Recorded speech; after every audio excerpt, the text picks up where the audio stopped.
할렐루야. 아멘. 이 시간에도 하나님 아버지와 주 예수 그리스도의 사랑과 은혜와 평강이 성령님의 충만한 역사로 저와 여러분들에게 충만하시기를 주 예수 그리스도의 이름으로 간절히 축원합니다. 앞뒤 좌우 한번 인사하시겠습니다. 하나님이 당신을 사랑하십니다. 할렐루야.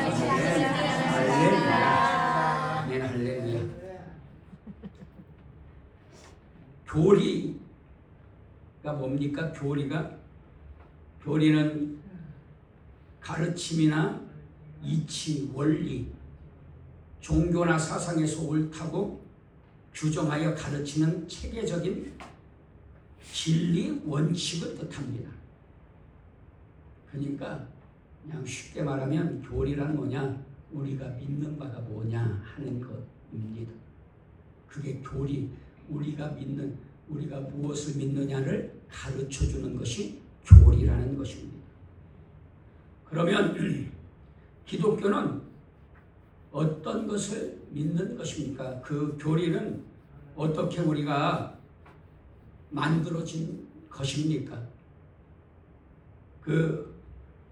마틴 로이드 존스라는 분이 이런 글을 썼습니다.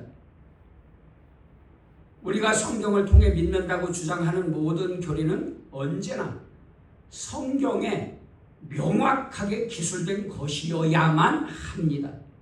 성경으로 그 교리를 증명할 수 있어야만 합니다.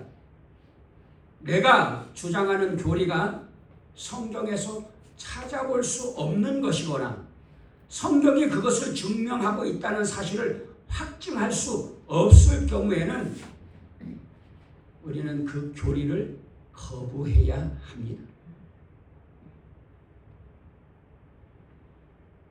제 말이 무슨 뜻인지 몇 가지 예를 들어보겠습니다. 앞에서 보았듯이 어떤 사람들은 여러분에게 와서 자신들이 성경을 믿는다고 말합니다.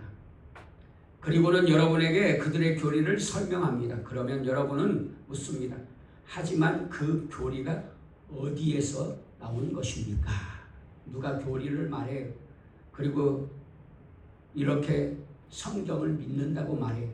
그러면 이렇게 물을 수 있단 말이죠. 그 교리가 어디에서 나온 것입니까? 하고. 그러면 어떤 사람은 이렇게 말할 수 있다는 것이죠. 누군가가 환상이나 메시지를 받은 적이 있답니다.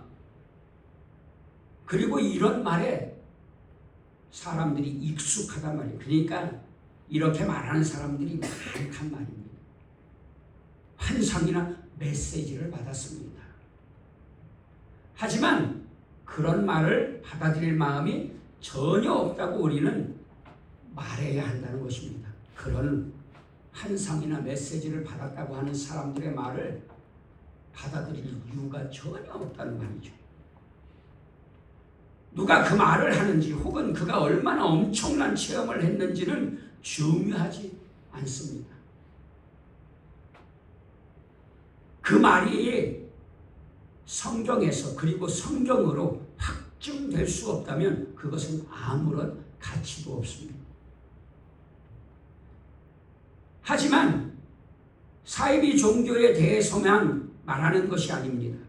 예를 들자면 복음주의자들이 로마 가톨릭에 대해서도 답하는 말입니다. 그들은 이렇게 말합니다. 하지만 나는 그런 내용을 성경에서 찾아볼 수 없는데요. 물론 그러시겠죠. 그들은 대답합니다. 하지만 우리에게는 우리의 전통이 있답니다.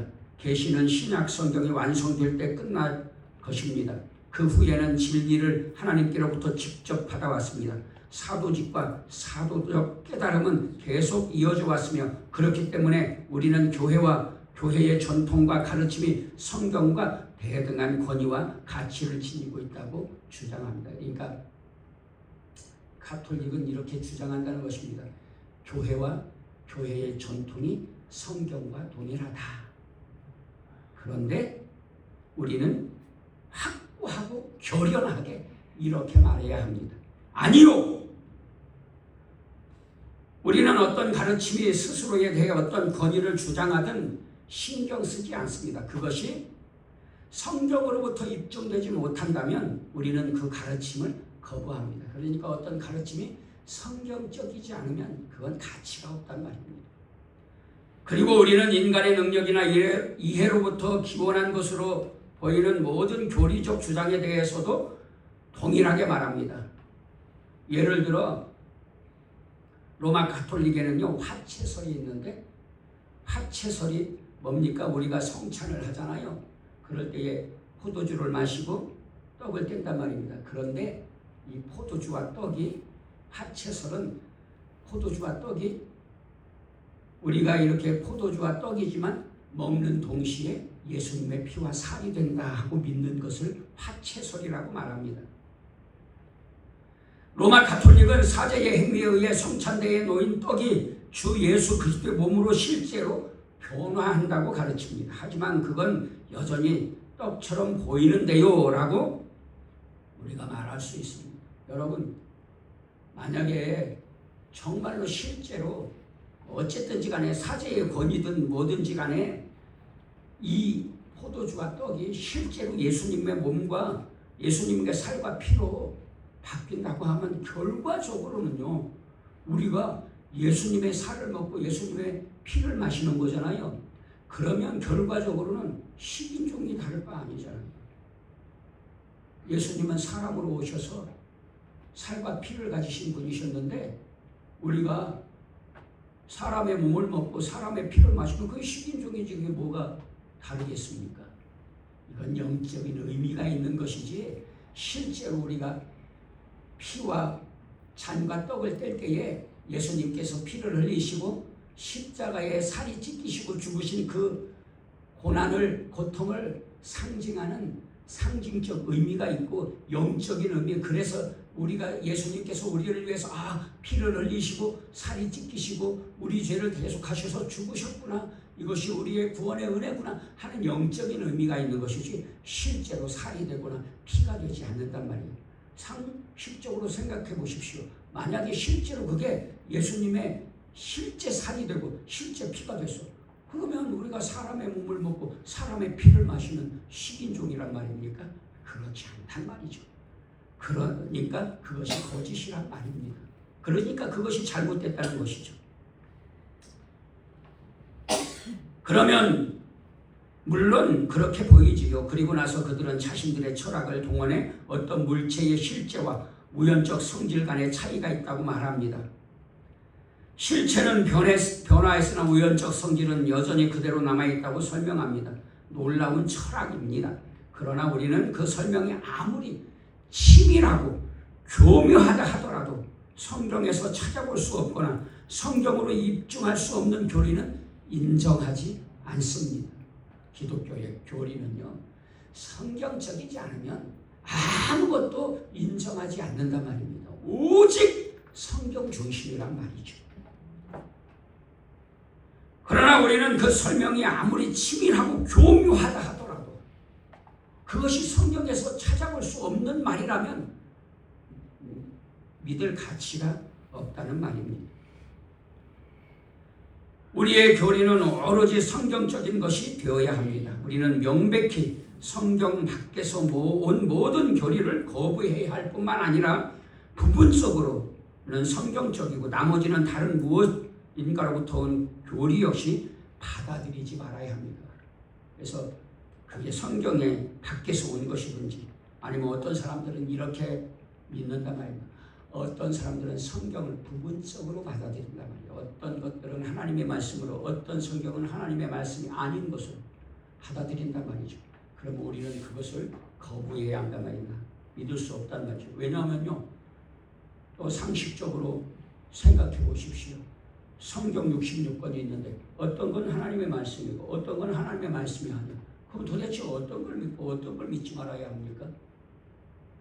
이 성경 자체가 모순인 거잖아요. 그러면요. 그러니까 성경은 66권이 전부가 하나님의 말씀, 성령님의 감동으로 되어진 하나님의 말씀으로 오직 믿는다는 것입니다. 이것이 정통 기독교의 교리입니다. 기본적으로는 성경이고 나머지는 다른 무엇인가로부터 온 교리 역시 받아들이지 말아야 합니다. 교리의 근원은 순수하고 아무것도 섞이지 않은 성경이고 오직 성경이어야 합니다. 오직 성경. 뒷문을 통해 슬금슬금 기어 들어오는 철학에 변치 않는 성향을 생각해 볼 때 이것은 또 하나의 대단히 중요한 요점이다. 그런데요, 교회 안에도요, 오직 성경이 아닌 철학이나 개인의 세상이 들어온 것들이 너무나 많단 말입니다. 그래서 주님께서 탄식하시는 것이죠.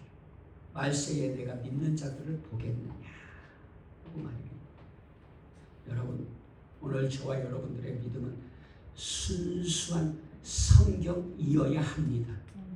아니면요, 그 믿음이 가치가 없어요. 이단이 뭡니까? 이단이 다르니 끝단. 끝이 다 같아. 그런데 끝이 하나가 살짝 달라. 이게 이단이란 말이에요. 다 성경인데 성경 하나를 끄집어내서 다르게 해석해. 이게 이단이란 말이에요. 성경에서 평이하고 명백하게 나타나야 하는 교리가 있습니다. 전문 용어를 하나 소개하겠습니다. 가능하면 전문 용어를 사용하지 않으려 애를 쓰고 있지만 이것은 우리 개신교의 선조들이 사용했던 중요한 어휘입니다. 그들은 성경 교리의 명료성에 대해 말했는데 그 말은 참된 성경 교리는 언제나 평이하고 명백하다는 의미입니다. 성경 교리는요, 언제나 평이하고 그냥 평범하고 명백하단 말입니다. 모호하지 않단 말이에요. 성경 자체가 도처에서 명료성을 강조하고 그것을 전제합니다. 성경이 어떤 사람들을 향해 씌어진 것인지 상기해 보지 않은 채 성경 연구에 착수하면 종종 큰 실수를 저지르게 됩니다. 주석가들이 바울 서신에 대한 주석을 쓰기에 앞서서 이 서신들이 옥스퍼드나 케임브리지의 학생뿐은 교리 교수를 향해 씌어진 것이 아니라 노예들과 평민들, 보통 사람들에게 씌어진 것이라는 사실을 기억했더라면 그렇게 많은 쓸모없는 주석서들이나 골칫거리들이 만들어지는 일은 없었을 것입니다. 그러니까 성경은요, 그냥 뭐 학식 있는 사람이나 학식 없는 사람이나 누구에게나 다 동일하게 적용되지만 특별히 성경은요, 노예들과 평민들, 보통 사람들에게 씌어진 것이라는 것입니다. 그래서 주님은 이렇게 말씀하시잖아요. 낮은 자리에 오셨다고 하시고 내가 섬김을 받으러 온 것이 아니라 섬기려고 왔다. 이렇게 말씀하시지 않습니까? 그렇다면 사람들이 학식을 자랑하지 않았을 것이라는 것이죠. 그냥 막 자기의 똑똑함을 자랑하다가 잘못되지 않았을 것이라는 것입니다. 너희를 부르심을 보라. 지혜로운 자가 많지 아니하며 문벌 좋은 자가 많지 아니하도다 하고 고린도전서 1장 26절은 말씀합니다. 에베소에서와 골로새서 등은 바로 이런 사람들에게 씌어진 것이었습니다. 이 사실을 잊어버리면 우리는 난제 속에 빠져들게 됩니다. 바울이 이 서신서들을 썼을 때 그는 그 글을 받는 사람들이 당연히 자기의 글을 이해하리라고 생각했습니다. 그들에게는 그 글을 해설해줄 박식한 교수들이 없었습니다. 전혀 없었습니다. 그는 그들을 가르치려고 글을 쓰고 있었으며 그들이 자신의 글을 이해하리라는 것을 알았습니다. 이것이 바로 선조들이 성경의 명료성이라는 말을 사용했을 때 의미했던 바입니다. 그러니까 성경은요, 우리가 읽으면 이해할 수 있단 말이에요. 물론 어떤 것들은 뭐 어려운 부분이 있지만 그러나 성경에서 뭘 말하고 있는지 그래서 주님은 이렇게 말해요. 요한복음에는요, 성경을 읽으면 예수님을 만나고 예수님을 믿게 된다. 이렇게 말씀합니다. 그래서 우리가 성경을 읽으면요, 성경을 통해서 예수님을 만나고 예수님을 믿게 되는 줄로 믿습니다. 그러니까 성경 읽어야 합니다. 그럼에도 불구하고 성경을 안 읽으면요, 주님을 만날 수 없고요, 믿을 수가 없겠죠. 언제나 헬라어나 히브리어 단어의 뜻에 의지해 자신들의 교리를 전개해 나가는 것처럼 보이는 사람들을 제가 때때로 잘 용납하지 못하는 이유가 바로 이것입니다. 물론요, 성경은 본래 어떤 언어로 씌워져 있습니까? 히브리어, 구약은 히브리어, 신약은 헬라어로 씌워졌잖아요. 그래서 우리가 원어를 연구하는 것도 중요합니다. 그런데 어떤 사람들은 그 헬라어, 히브리어 단어의 뜻에 의지해서 성경을 왜곡하기도 한다는 것입니다. 성경의 전체적인 뜻을 잘못 가르치고 있다는 것이죠. 그래서 이것을 용납하지 못한다는 것입니다. 방금 말한 사실에 비추어 보면 그런 태도는 분명히 잘못된 것입니다. 우리는 본문으로부터 교리의 의미에 도달할 수 있어야 합니다. 이렇게 하기 위해 어떤 특별한 권위의 증거가 필요한 것이 아닙니다. 사도 요한은 우리가 기름 부음을 받았기 때문에 그런 의미에서 가르침은 필요치 않다고 말합니다. 아무도 너희를 가르칠 필요가 없고 오직 그의 기름 부음이 모든 것을 너희에게 가르치면 또 참되고 거짓이 없으니. 그러나 우리가 이런 말씀도 조심해서 들어야 할 필요가 있는 것이, 그렇다고 해서 우리가 가르침을 받지 말아야 할 이유는 없는 것이죠.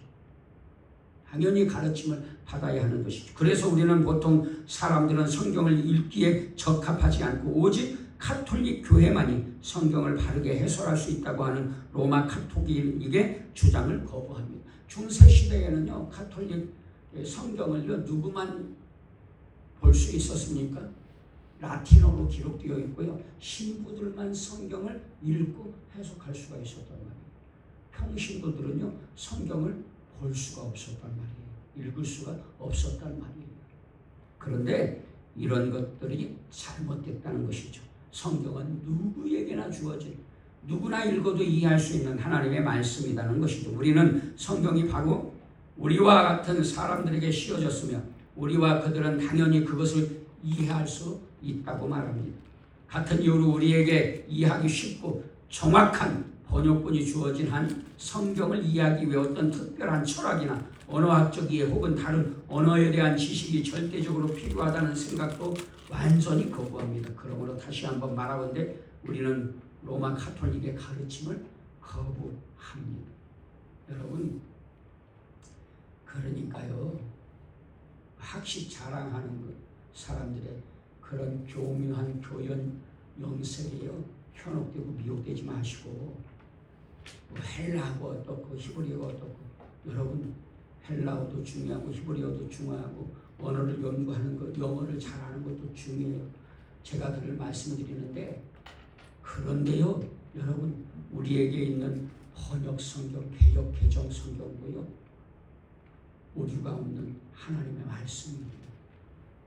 여러분, 이 번역도요, 수많은 박사들이, 학자들이 연구해서 번역해서 취합해서 한 사람의 의견이 아니라 많은 사람들의 그런 의견을 취합해서 번역해서, 번역상에 난제가 있으니까 어떤 사람은 어떤 말씀을 이렇게 이해하고 저렇게 이해하고 번역할 때에는 좀 그런 점이 있잖아요. 그럼에도 불구하고 여러분, 이것을 많은 학자들이 취합해서 기록한 성경이기 때문에 오늘 헬라어를 몰라도, 히브리어를 몰라도, 영어를 몰라도, 한글로도 우리에게 주어진 성경만 읽어도요, 하나님의 뜻을 깨달을 수 있단 말이에요. 발견할 수 있단 말이에요. 자꾸 헬라어니 히브리어니 찾지 않아도요, 성경만 읽으면, 우리에게 주어진 한글 성경만 읽어도요, 충분하단 말이에요. 물론 가르치는 분들은요, 헬라어도 연구하고 히브리어, 저도 주석도 찾아보고 헬라어 원어도 찾아보고 하지만요, 그럼에도 불구하고요, 그런 거 몰라도요, 이해할 수 있어요. 하나님의 말씀, 성경 말씀. 우리에게 있는 번역 성경, 개역 개정 성경요, 훌륭한 하나님의 말씀입니다. 만약에 여러분, 이 우리에게 주어진 한글 성경, 번역된 한글 성경, 개역 개정 사판 한글 성경, 그래서 이제 전에 한글 개역 성경이 있었어요. 근데 개역 성경에 옛날 언어들이 있다고 해서 번역했는데요, 여러분, 대동소이에 별로 단 몇 개 바꾸지도 않았어요. 그러니까요, 우리에게 있는 한글 성경만으로도 충분하단 말입니다. 그래서 그런 철학이나 언어학적 이해 혹은 다른 언어에 대한 지식이 절대적으로 필요한 것은 아니라는 것이죠. 우리는 또한 지난 100년간의 신학 중 많은 부분을 거부합니다. 그 신학은 대부분 철학적 신학이기 때문입니다. 그리고 현재 인기를 얻고 있는 많은 유형의 신학들도 거부합니다. 역사, 시간, 신화 등과 같은 단어에 부여된 특별한 의미를 알지 못하면 이 신학들을 이해할 수 없기 때문입니다. 똑똑하고 철학적인 사람만 이해할 수 있는 신학은 당연히 잘못된 것입니다. 우리는 이해하기 쉬운 가르침에 의지할 수 있으며 성경 교리의 명료성을 믿습니다. 역사, 시간, 신화, 철학을 몰라도요, 성경만 읽어도요, 하나님께서 성경을 이해할 수 있도록 성령님께서 깨닫게 해주시는 것이 하나님의 말씀일 줄로 믿습니다. 만약에요, 우리가 역사를 모르고 철학을 모르고 신학을 모르고 신화를 모르고 이런 언어를 몰라, 히브리어 헬라어를 몰라, 그러면요 예수님을 만날 수 없어. 성경을 읽고 이해할 수 없어. 그렇다면요 도대체 누가 믿을 수 있는 겁니까? 대부분의 믿음의 사람들, 그리스도인들도요 대부분 다 평범한 그런 분들이잖아요. 그래서 헬라어, 히브리어를 한 번도 접해보지 못한 분들도 수두룩하지 않습니까? 오늘날에는 무슨 많이 이제 공부에 깨어서요. 대부분 대학 다 졸업하지만요. 그렇다고 해도 대학을 졸업해도요. 신학교에서나 헬라어, 히브리어 가르치고 전공하지 않는 한에는 헬라어, 히브리어를 접해볼 시간이나 기회가 있습니까? 그러면 그런 사람들이 예수님을 만날 수가 없어. 도대체. 그러면 도대체 믿음의 사람들은 학자들만 만나야 되는 거예요? 학자들만 구원받을 수 있는 겁니까? 논리적인 모순이 있는 거잖아요. 그러니 여러분, 성경만 읽어도 예수님을 만날 수 있도록 하나님께서 역사하시고 성령께서 역사하시고 깨닫게 해주시는 것을 깨달으시고 믿으시기를 주 예수님의 이름으로 축원합니다. 그러니까 괜히 내가 성경을 읽지도 않으면서 어떤 분들의 그 똑똑한 박사들, 철학자들의 어떤 헬라어, 히브리어 강론 듣고요. 여러분 그런 말에 현혹되고 유혹되지 마시고요. 내가 성경 읽기만 하면 됩니다. 성경을 읽읍시다. 그러니까 내가 직접 읽어야 합니다. 성경 읽으십시다. 아멘. 할렐루야. 네, 성경 꼭 읽으시기 바랍니다. 읽기만 하면 돼요. 성경은. 문제는 뭐냐면 안 읽으니까 그래요. 안 읽으면서 다른 사람들이 말한 거 듣고 말이에요. 그것이 진리인 것처럼 이렇게 말해요. 그래서 우주에 빠지는 겁니다. 그래서 이단에도 빠지는 겁니다. 이단에 빠지는 이유가 뭐예요? 제가 생각할 때 그분들은요 도무지 성경을 읽지를 않았던 것 같아요. 그러니 성경을 읽으시기를 주 예수님의 이름으로 축원합니다. 사랑하는 여러분, 교리는 그러니까 뭐냐면 어떤 종교에서 가르치는 원리, 원칙, 진리를 말하는데 한마디로 말하면 이런 것이잖아요. 교리는 그냥 우리가 무엇을 믿느냐 하는 것을 가르치는 것입니다. 오늘 저와 여러분들은 무엇을 믿는 것입니까? 성경을 믿는 겁니다. 성경을. 뭘 다른 걸 믿는 게 아니라 성경의 가르침을 믿는 것이죠. 그러니까 결국은요 성경에 있지 않은 이야기를 하거나 성경에 있는 이야기를 빼면 이것은요 잘못된 거예요. 받아들일 이유가 없는 겁니다. 그래서 로마 가톨릭을 비판하는 이유가 그런 거예요. 로마 가톨릭은 화채설이니 연옥설이니 성경에 없는 이야기를 하니까 그걸 반대하는 겁니다. 거부하는 것이죠. 사랑하는 여러분, 그러므로 오늘 저와 여러분들이 오직 성경 중심으로 믿으시기를 주 예수님의 이름으로 축원합니다. 오늘 본문에는요 6번째 재앙, 악성 종기 재앙이 나오는데 애굽 문화에서 독종, 악성 종기, 부스럼, 악성 종기, 우리식으로 말하면 부스럼.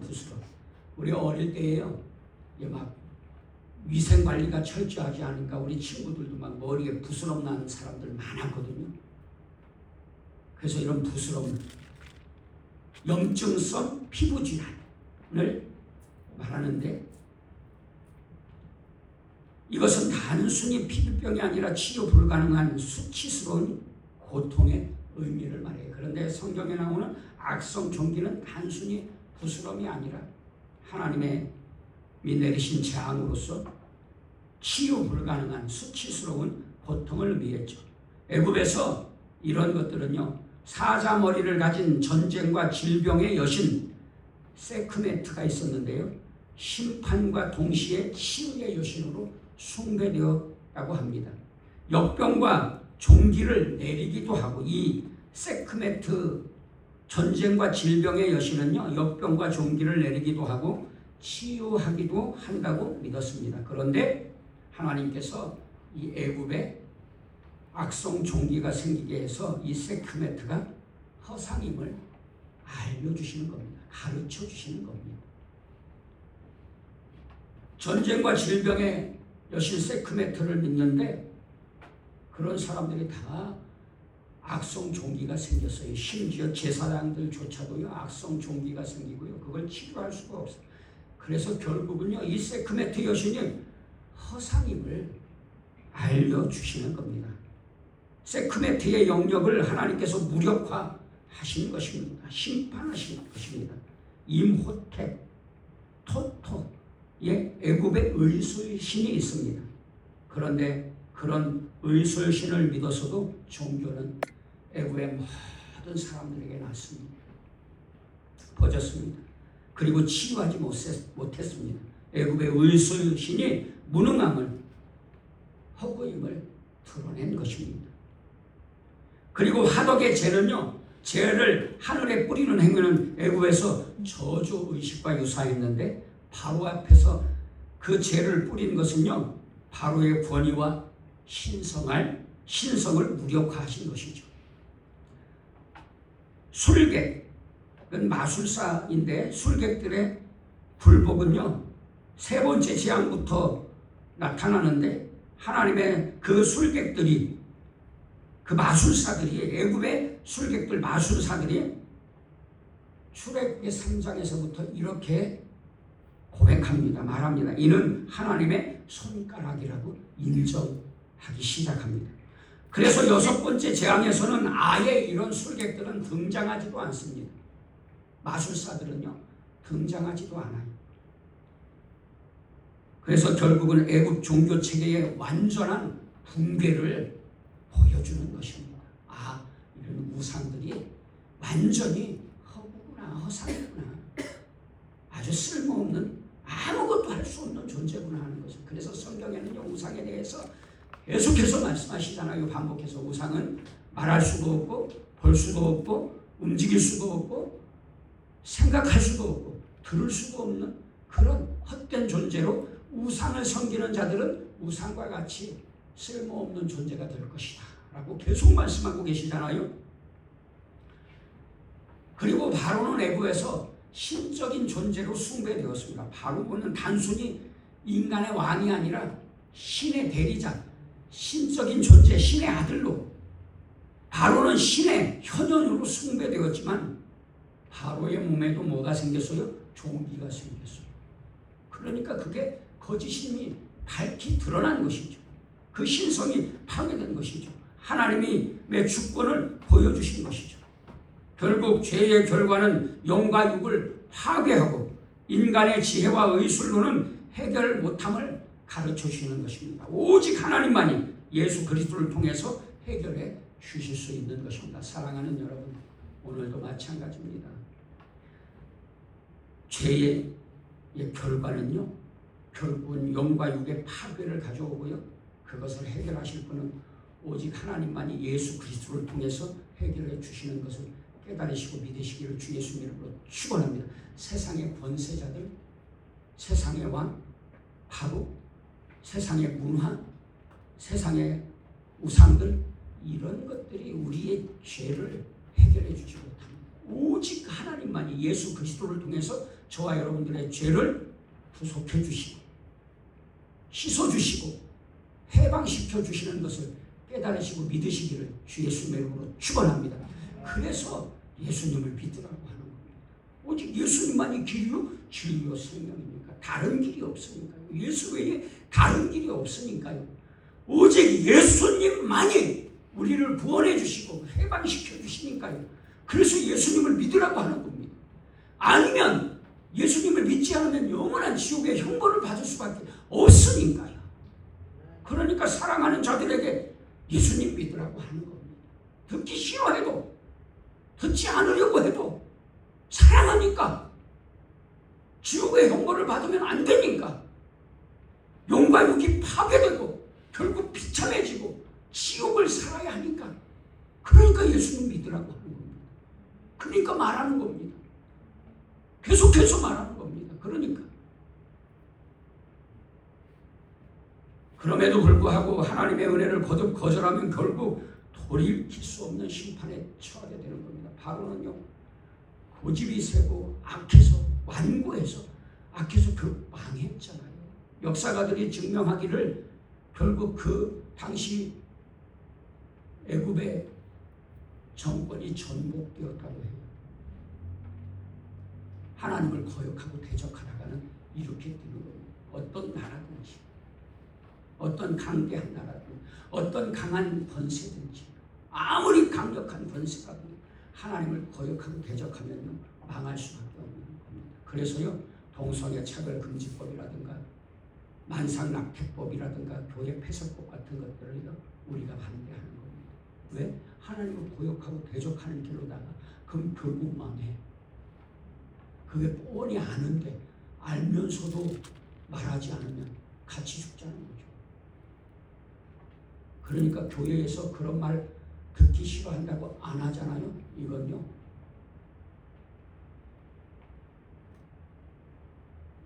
거짓말장이라고 할 수 있는 겁니다. 목사의 자격이 없다고 할 수 있는 것입니다. 구약에도 그렇고 신약에도 그렇고요. 권세자들이, 백성들이 선지자들에게 말합니다. 전쟁을 말하지 마. 심판을 말하지 마. 이렇게 태평성대가 있는데 평화가 이루어지고 있나? 평화롭다, 평화롭다 말해. 그런데 하나님은요, 선지자들을 통해서 뭐라고 말씀하시냐면 평화가 없는데 어떻게 평화가 있다고 말할 수 있느냐는 것입니다. 하나님의 심판이 있을 것인데, 그래서 왕들이, 권세자들이, 백성들이 말할 때에 이렇게 말해요. 구약에도 그렇고 신약에도 그렇고요, 제자들도 그렇고요. 내가 사람의 말을 두려워하랴, 하나님을 두려워하랴. 나는 하나님께서 하라고 하신 말씀을 전할 수밖에 없다. 이렇게 말씀하고 있습니다. 그리고 그것이 틀렸는지 맞는지는요, 성경을 읽어보면 알 수 있는 거 아닙니다. 이게 성경의 내용인지 아닌지는 내가 뭐 성경만 읽어보면 알 수 있는, 이정률 목사가 성경 얘기를 하고 있는지, 성경을 말씀하고 있는지, 뭐 개인의 철학을 말하는지, 여러분들이 설교를 듣고 집에 가서 성경만 읽어보면 알 수 있는 거잖아요. 그것은. 그래서 하나님께서 오늘 본문을 통해서 오늘 저와 여러분들에게 주시는 뜻은 무엇입니까? 첫째, 하나님께서만 온 세상의 참 주권자시라는 것을 가르쳐 주시는 겁니다. 여러분, 하늘과 땅에 오직 유일하신 주권자는 참 하나님은 여호와 하나님밖에 없는 줄로 믿습니다. 사람들이 뭐 굉장히 포용적이고 너그럽고 태평양 같은 것처럼, 야, 모든 종교에도 구원이 있고 신들이 여러 신이 있는데 왜 니들만 독선적으로 그냥 이기적으로 그렇게 말하냐? 어쩔 도리가 없어요. 그런 말은요, 감수해야 돼요. 왜냐하면 이게 진리니까요. 그리고요, 하나님만이 참 신인 것은요, 오늘 본문을 통해서도 증명해주고 있잖아요. 이방의 우상들이 헛됨을 알려주고 계시잖아요. 하나님께서 그것을 알려주시는 것이잖아요. 그리고 그것은요, 거짓을 말하는 것은요, 포용력이 아닙니다. 그것은요, 잘못된 것이죠. 그릇된 것이죠. 진리를 말해야죠. 바로가 아니라 세상 권세자가 아니라 하나님만이 참 주권자인 줄로 믿습니다. 여러분, 오늘 이재명 대통령을 누가 세우셨습니까? 하나님. 그렇죠. 하나님이 세우셨어요. 사람을 통해서 세우셨지만요, 하나님이 세우신 거예요. 만약에 대통령이 악한 자가 됐어, 누가 세우신 거예요? 하나님. 왜? 하나님의 백성들을 심판하시려고 하시는 계획이 있으신 줄도 모르는 거예요. 구약의 성경을 보니까 이스라엘 백성들이 악해질 때에 악한 자를 들어서 심판하시더라고요. 의로운 자들을 들어서 심판하시는 게 아니에요. 심판은 악한 자들을 들어서 심판하세요. 그러니까 악은 악한 자들이 망하게 하는 거예요. 서로 상잔하는 거예요. 악한 자들이 서로 상잔하는 거예요. 의로운 자들이 심판하는 게 아니라니까요. 그러니까 십자군 전쟁 같은 것들은요, 잘못된 거예요. 하나님의 말씀을 잘못 이해하는 거예요. 여러분, 전쟁으로 하나님이 세상에 평화를 이루고 복음을 전해? 아니요. 우리 하나님은 절대 그런 하나님. 다윗이 성전을 건축하려고 할 때에 하나님께서 허락지 않으셨어요. 그 이유가 뭐예요? 다윗은 어떤 사람이야? 의로운 사람이지만 어떤 사람이었어요? 피를 너무 많이 흘렸어. 다윗은 전쟁을 많이 하고 그래서 피를 많이 흘렸어. 하나님은 어떤 하나님이요? 평화의 하나님이신데 이렇게 피를 많이 흘리는 사람이, 하나님은 아무리 하나님이 기뻐하는 다윗이었지만 하나님의 성전을 건축하도록 허락지 않으신 거예요. 왜요? 성전은 뭐의 상징이에요? 하나님의 평화의 상징입니다. 그래서 누구를 통해서요? 하나님의 다윗의 아들 솔로몬, 전쟁을 한 번도 치러보지 않은 솔로몬을 통해서 성전을 건축하게 하시고 평화의 아들로 성전을 건축하게 하셔서 성전이, 교회가 하나님의 평화의 상징인 것을 세상에 보여주신 것임을 깨달으시고 믿으시기를 주 예수님의 이름으로 축원합니다. 기독교 복음은요, 항제 투쟁으로 이루어지는 거 아닙니다. 여러분, 데모요? 누가 데모하라고 합니까? 성경에. 주님이 데모하라고 하시나요? 그렇지 않아요. 어디 성경에 주님이 데모하라고 하십니까? 기도하라고는 하셨죠. 기도하라. 쉬지 말고 기도하라. 낙심하지 말고 기도하라. 기도를 멈추지 말고 계속해라. 시험에 들지 않게 기도하라. 여러 차례 말씀드렸지만요, 기도했어요. 안 들어주셔. 여러분, 오늘 저와 여러분들이 악하게 살고 있는지 살펴야 합니다. 그래서 세상의 권세자들이 악한 자가 되었다고 하더라도요, 그건 누가 세우신 거예요? 하나님이 세우신 거예요. 하나님이 허락지 않으시면요, 될 수 없는 일입니다. 하나님이 참 주권자이시란 말이죠. 주권이 뭡니까? 주인의 권리. 그러니까 뭐냐면 하나님이 주인이란 말이에요. 하나님이. 이재명 대통령이 주인이 아니라니까요. 여러분, 하나님이 주인이신 것을 깨달으시고 믿으시기를 주 예수님의 이름으로 축원합니다. 예수님을 믿는다는 것은 뭘 말하는 거예요? 이 하나님의 주인이라는 것을 믿는 겁니다. 둘째, 인간의 능력과 지혜는 한계가 분명하다는 것입니다. 애굽의 마술사들은요, 종기를 없앨 수 없었습니다. 자기 몸에 생긴 종기도 없앨 수 없었어요. 바로는 신적인 존재로 믿음의 대상이었지만요, 바로의 몸에도 종기가 났어요. 오직 하나님만이 전지전능하십니다.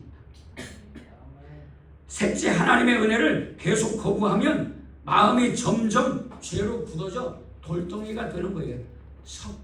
화석화 되는 겁니다. 그러면 완고하고 완악해지고 폐역해지고 강박해져서 결국은 망하는 거죠.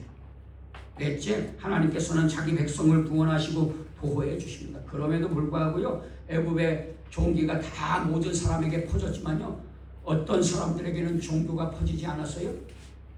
히브리인들에게는, 이스라엘 사람들에게는 종기가 나지 않았어요. 아멘. 할렐루야. 믿음의 자녀들을요, 하나님께서 보호해 주세요. 지켜주세요. 아멘. 그런데 세상은 자꾸 뭐라 그래? 야, 너희 하나님이 안 지켜주신다. 이사야 시대에도요, 이방이 쳐들어와가지고 이스라엘 백성들에게 뭐라고 해요? 너희가 믿는 하나님이 너희를 지켜줄 줄 아냐? 우리의 신이 가장 강하다. 계속해서 말해요. 그래 두려워할 때에 선지자가 말하죠. 걱정하지 마라. 하나님이 지켜주신다. 누구 말이 맞았어요? 하나님께서 지켜주셨잖아요. 아멘. 그 강한 적들을요 다 물리치게 하시고 겁먹고 도망가게 하시고 결국은 이스라엘의 전쟁이 없게 해주신 줄로 믿습니다. 누가요? 하나님께서 하신 거예요. 하나님께서는 자기 백성을 보여. 그런데 계속 아니야. 너희들 그거 믿지 마. 그거 거짓말이야. 뭘 믿을 겁니까? 하나님께서 지켜주신다는 하나님의 말씀을 믿을 겁니까? 아니면 하나님이 아니야. 너희 하나님은 거짓이야. 지켜주지 않아. 하는 세상의 말을 믿을 겁니까? 아멘. 할렐루야. 아멘. 저는 하나님의 말씀을 믿겠습니다. 당연한 거 아닙니까? 하나님이 살아계셔서 역사하시니까. 저는 우리 충만한 교회 성도님들도 하나님을 믿으시기를 주 예수님으로 축원합니다. 세상의 말에 귀를 기울이면 결국 어떻게 돼요? 패배자가 되는 겁니다. 하나님의 말씀에 귀를 기울이면 결과적으로는 어떻게 돼요? 승리자가 되는 겁니다.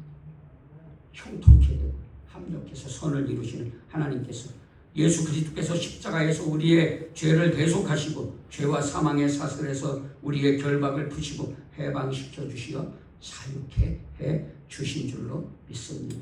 그러면 이 10가지 재앙 같은 것들이요 일어났다는 어떤 증거가 있느냐 할 때에 그런 증거들도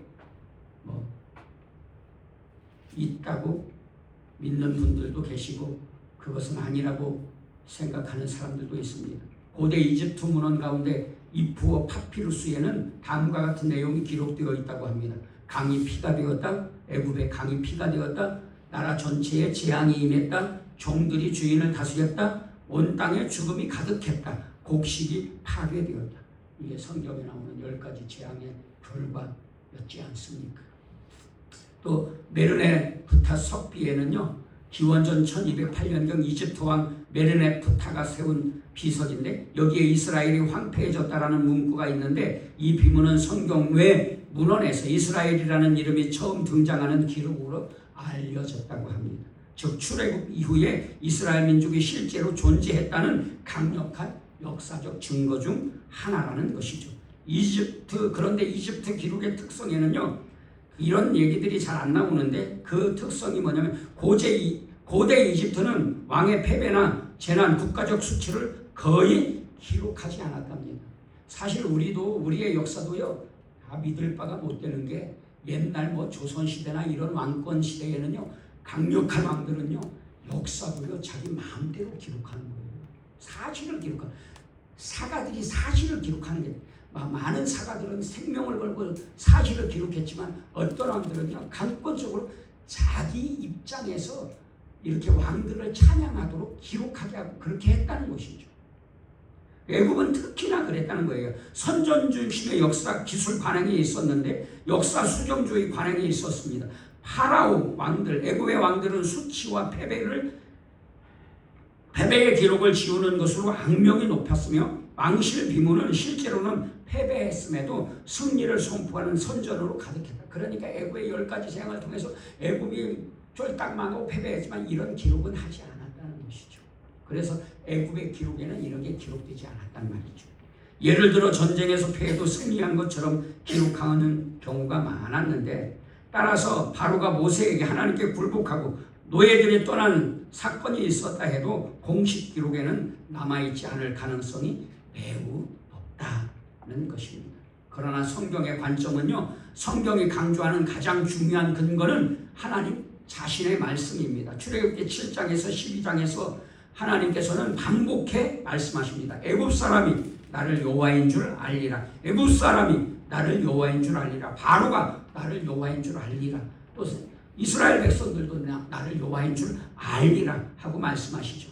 즉 10가지 재앙은 하나님께서 애굽의 우상들을 심판하시고 이스라엘을 구원하시며 여호와 하나님만이 참 참 하나님이심을 드러낸 사건이라는 것이죠. 그리고 이런 증거들을 사람들이 그냥 반대해요. 그런데 여러분, 우리나라의 단군 신화, 이 역사적 증거가 있나요? 그것을 주장하는 사람들은 증거가 있단 말이에요. 그러나 보편적으로 이 단군 신화는 그냥 신화에 불과하다. 이게 보편적인 의견이잖아요. 그런데 기독교의 이런 10가지 재앙의 증거라든가 이런 증거들, 노아 홍수의 증거라든가 이런 증거가 많아. 그런데요, 그걸 안 받아들여. 그 증거로 인정할 수 없다고 그래. 어쩔 도리가 없는 거예요. 결국 그러니까요, 단군을 믿든 예수님을 믿든 아니면 또 다른 것을 믿든 그건 결국은요, 증거의 문제가 아니라 믿음의 문제인 것이죠. 사실은 여러분, 부활의 증거, 예수님의 탄생의 증거, 역사적인 증거, 이런 어떤 10가지 재앙의 증거, 성경의 증거를 원하자면요, 끝도 없습니다. 수없이 많습니다. 그런데 안 믿으면 소용없는 거예요. 안 믿으면 증거가 있어도 안 믿으면. 그런데 여러분, 단군 또 부처라든가 또 다른 어떤 증거들, 다른 신화의 증거들, 로마 신화의 증거, 이런 것들을 믿어. 네. 믿는 이유가 뭐예요? 증거가 있어. 네. 체험했어. 믿어. 그런데 왜 기독교의 증거는 아니라고 말하죠? 그런 걸 믿는다면 기독교에서 말하는 증거들도 인정해야 되는 것이잖아요. 그러니까 결국은요, 무엇을 믿느냐는 것은 내가 사실은요, 선택해야 하는 것이죠. 물론 믿음은 하나님의 선물이지만 하나님께서 선물로 주셔도 내가 받아들이지 않으면 평양감사도 자기 싫으면 소용없는 거잖아요. 하나님께서 이렇게 말씀해 주셨어요. 믿으라고, 예수님을 믿으라고. 또 증거들도 있다고 말씀해 주세요. 성경에서 수없이 많이 말씀하세요. 그러나 믿지 않아. 그러면 결국은요, 여러분, 나중에는요, 이제 후회할 수도 없어요. 주님 앞에 가서 내가 죽어서 주님 앞에 갔어. 그러면 그때에는요, 이제 돌이킬 수가 없는 거잖아요. 그러니 여러분, 오늘 여러분들에게 기회가 주어질 때에 예수님을 믿을 수 있도록 성령님께서 여러분들의 마음을 감동해 주셔서 믿는 자들 되게 해주시기를 주 예수 그리스도의 이름으로 간절히 축원합니다. 결국은 오늘 여러 말씀을 했지만 결국은 그런 말씀이잖아요. 회개하고 예수님을 믿으라는 것이잖아요. 아멘? 아멘. 여러분, 그래서 예수님을 믿는 믿음의 삶을 살아가시기를 주 예수 그리스도의 이름으로 간절히 축원합니다. 왜냐하면 그것이 복이니까요. 기도하시겠습니다.